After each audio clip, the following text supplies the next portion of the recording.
Bonjour à tous et à toutes, ici Yasha pour une nouvelle vidéo. Donc aujourd'hui on se retrouve pour un tutoriel sur comment bien débuter l'élevage de fourmis. Alors je vais vous donner plein de conseils, le matériel qu'il faut avoir. Alors on va commencer tout de suite. Alors il faut savoir que pour élever des fourmis, c'est pas un élevage à prendre à la légère. Les fourmis sont des animaux comme les autres, donc ça implique qu'il faut avoir un matériel adapté. Il faut s'y préparer. Et donc par exemple, si vous trouvez une gine, donc une gine c'est une reine, mais que vous n'avez pas de matériel, donc si vous pouvez, enfin c'est du matériel très simple hein, qu'il faut, ça peut se trouver partout.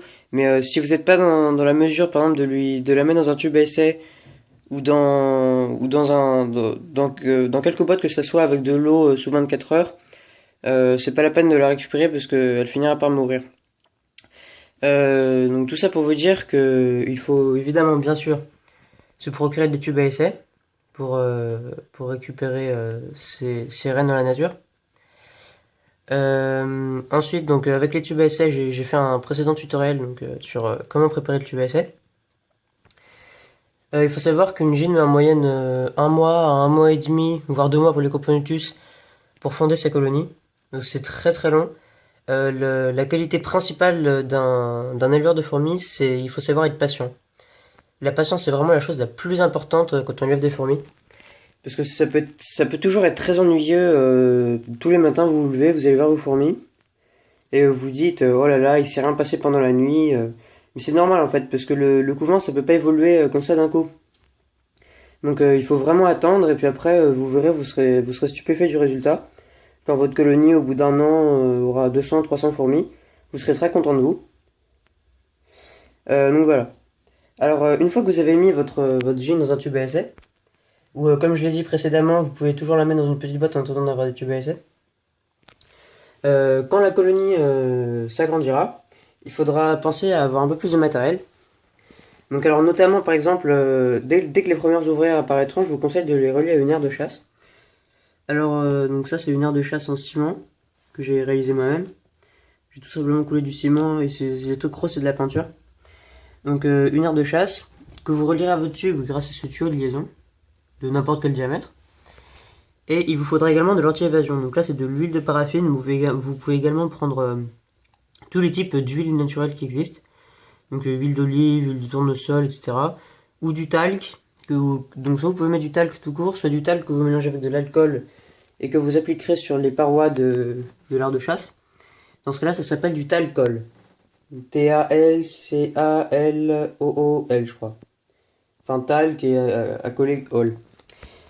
Alors, donc, si vous décidez de mettre vos fourmis dans un nid après, parce que la colonie se sera agrandie, je vous conseille de réaliser vos nids vous-même. Donc, même si vous avez remarqué que j'ai énormément de nids en plexiglas, ça c'est principalement pour mes vidéos, parce que du coup c'est de bien meilleure qualité, vous voyez beaucoup mieux.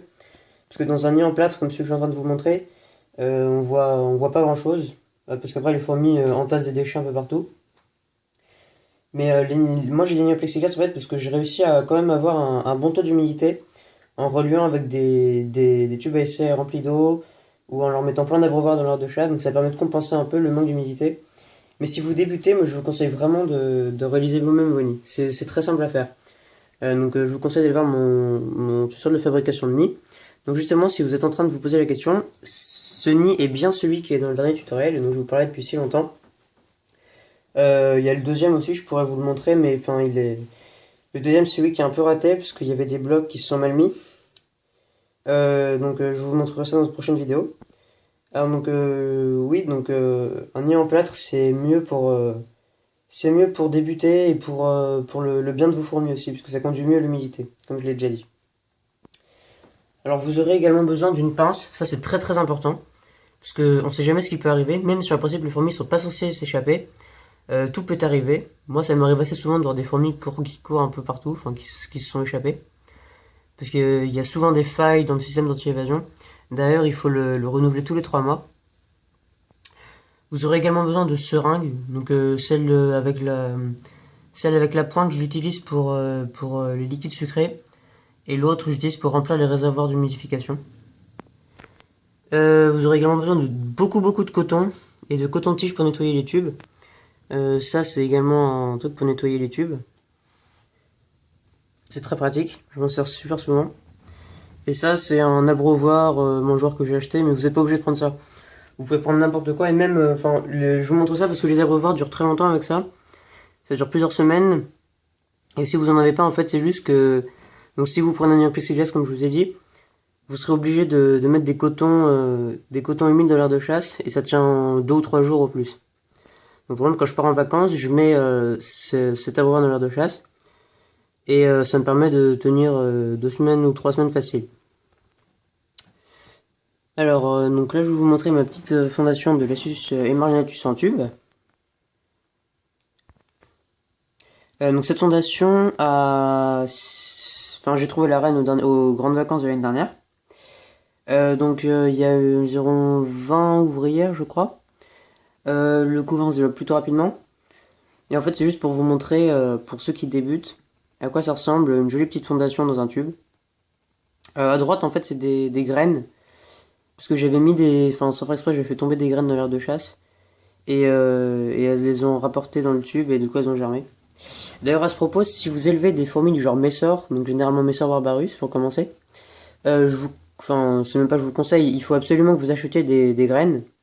Donc même avant de vous munir de ces colonies, je sais pas si on peut dire ça comme ça, avant de posséder des Messor barbarus, Minor, Capitatus, etc. Il faut absolument que vous achetiez des graines, ou même tout simplement vous allez dans la rue. En ce moment c'est la saison, vous récupérez des graines de pissenlit, vous les faites brûler et puis c'est parfait. Ça tient très longtemps. J'ai encore une réserve d'il y a 1 an avec quelques graines de pissenlit. Et mes Messor mineurs les prennent encore. Donc voilà, je crois que j'ai à peu près fait le tour. Également, si vous voulez accélérer un peu le temps de développement du couvain, vous pouvez toujours acheter un tapis chauffant. Ça coûte entre 10 et 20 euros, vous choisissez la puissance. Mais c'est pas obligatoire pour les fourmis françaises. Moi j'utilise juste pour mes Messor minors, Crématogaster et Coposus barbaricus, et également Messor barbarus, parce que ces 4 espèces viennent du sud de la France ou d'Espagne, pour les Messor minors et Coposus barbaricus, et donc elles sont habituées à l'année à avoir environ 28-30 degrés.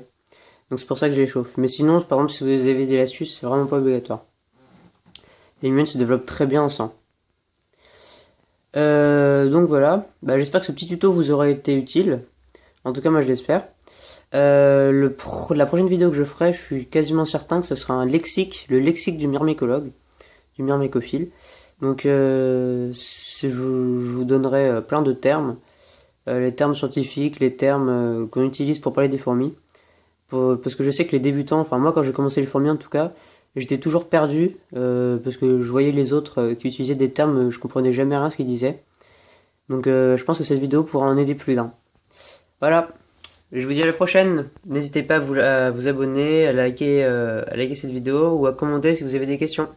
Allez, ciao!